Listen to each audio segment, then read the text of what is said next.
Good morning, everyone. This is Ain't Nobody Squeaky Clean.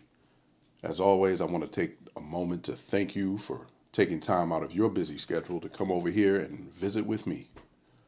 I really hope that you're getting what you need out of this podcast, and I truly appreciate the support. So, with that, what if I told you the very thing you've been told to avoid your entire life is the exact thing the wealthy are using to get richer? Debt. Yep, I said it. Most of us were raised with the mindset stay out of debt, pay everything off, don't owe anybody anything. And while that sounds safe, it's also one of the biggest reasons why people stay stuck. Because the wealthy, they don't avoid debt, they leverage it. Today I'm going to break down how debt, when used the right way, can actually be a wealth building tool, not a trap. Section 1, the truth about debt. Now let's get one thing straight. There are two types of debt. There's bad debt, which is credit cards for lifestyle, car loans that depreciate, and buying things that don't make you money. This is the kind of debt that keeps most of us broke. But there's also good debt, real estate, business investments, education, or skills that increase income. This is the kind of debt that can change your life. So here's the difference in one sentence. Bad debt takes money out of your pocket. Good debt puts money into your pocket. Now, let me say that again. Bad debt takes money out of your pocket. Good debt puts money into your pocket.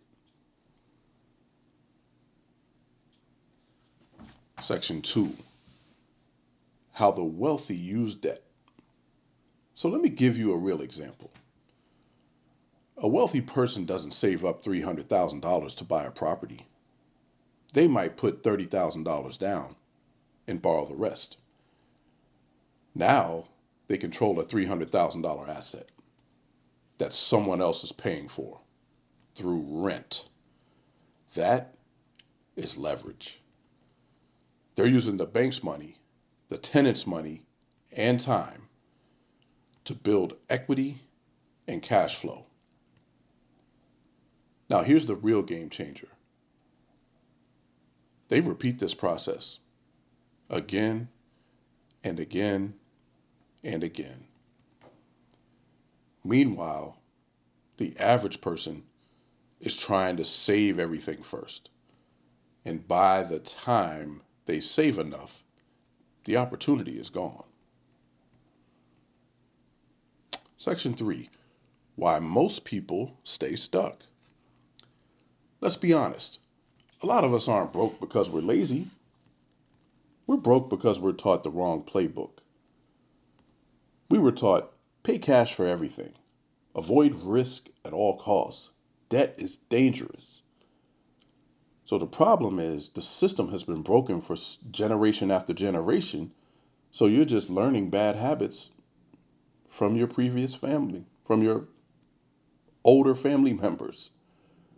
And unfortunately, that's a recipe for disaster. So here's the truth. Playing it safe is the riskiest move you can make. Because inflation is rising, costs are rising, and your income is staying the same. So you're losing. Section 4, how you can start. Now let's bring this home. Because I know some of you are thinking, all right, that sounds good, but I don't have money like that. I know I've said that 1,000 times. So I hear you. So start here. Step 1, fix bad debt first.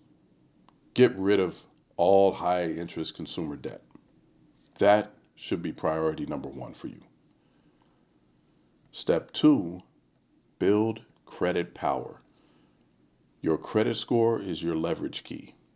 The better it is, the more access you have. Step three, start small. You don't need a skyscraper. Rental room, duplex, small side business. Start where you are. Step four, focus on cash flow. Don't chase status, chase income. If it doesn't make money, it's not an asset. So, let me leave you with this. Debt by itself is not the enemy. Misusing debt, that is. The same tool that destroys one person's life can build another person's legacy. The difference? Knowledge, discipline, strategy. And if you're in a season right now where things feel tight, where opportunities feel limited, where you're trying to figure out your next move, understand this. You don't need to have everything. You just need to learn how to leverage what you do have. So if this episode hit home for you, share it with someone who needs it. And if you're on this journey of rebuilding, growing, and leveling up, make sure you're tapped in, because we're just getting started. As always, I want to thank you for listening. And until next time, have a blessed day and a blessed week. This is Ain't Nobody Squeaky Clean.